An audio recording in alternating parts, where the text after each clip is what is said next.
अगर सिर्फ आप ही एफर्ट्स करते हो ना तो रुक जाइए।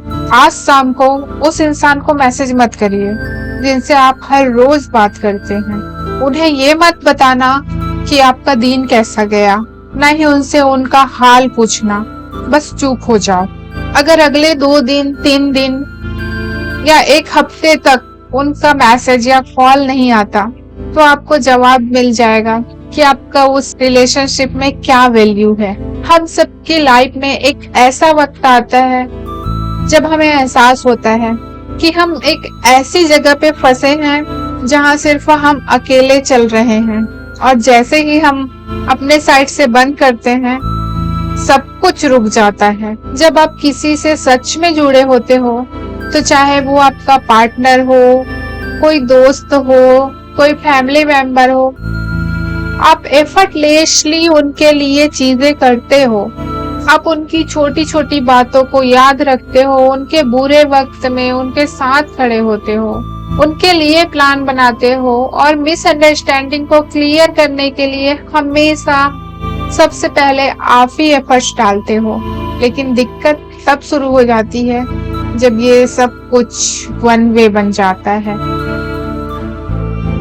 कॉल आप ही करो, सॉरी भी आप ही बोलते हो, रिश्ते को बचाने के लिए झुकते भी आप ही हो, और शुरू में आप इसे लव या केयर का नाम देते हो।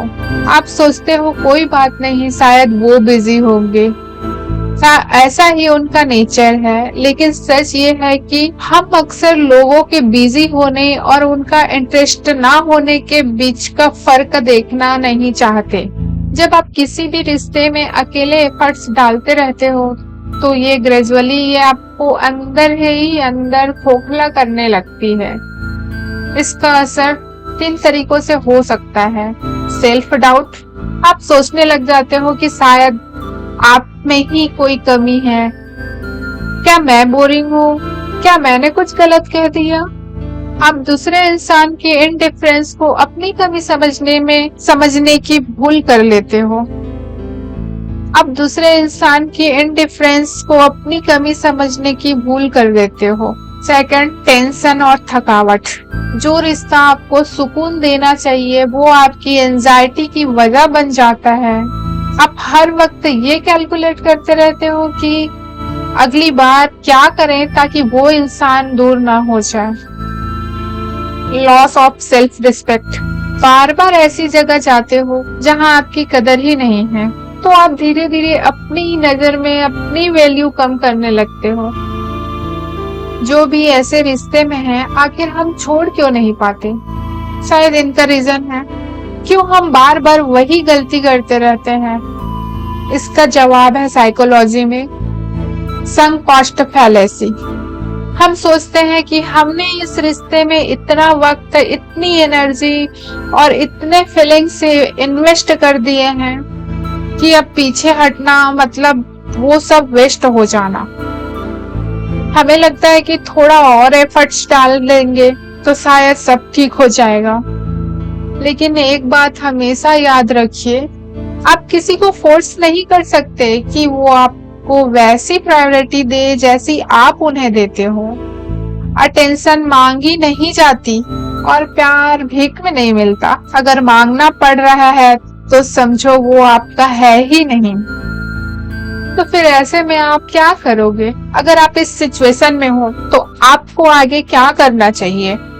फर्स्ट स्टेप, थोड़ा दूर हो जाओ। ये कोई रिवेंज या गेम नहीं है, ये आपकी सैनिटी के लिए जरूरी है।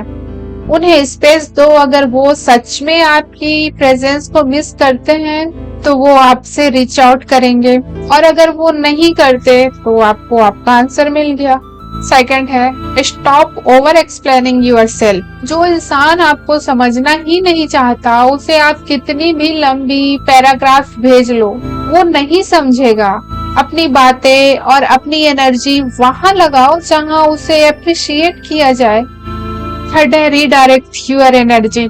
जो एनर्जी आपको किसी ऐसे इंसान पर वेस्ट कर रहे हो जो आपकी केयर नहीं करता, वही एनर्जी अपने गोल्स पर, अपनी हेल्थ पर और उन लोगों पर लगाओ जो सच में आपके साथ खड़े हैं। जब आप किसी ऐसे इंसान को छोड़ते हो जो आप पर एफर्ट्स नहीं डाल रहा होता, तो उस टाइम पे आप किसी और का लॉस नहीं कर रहे होते हैं, बल्कि आप अपने आप को वापस ढूंढ रहे होते हैं।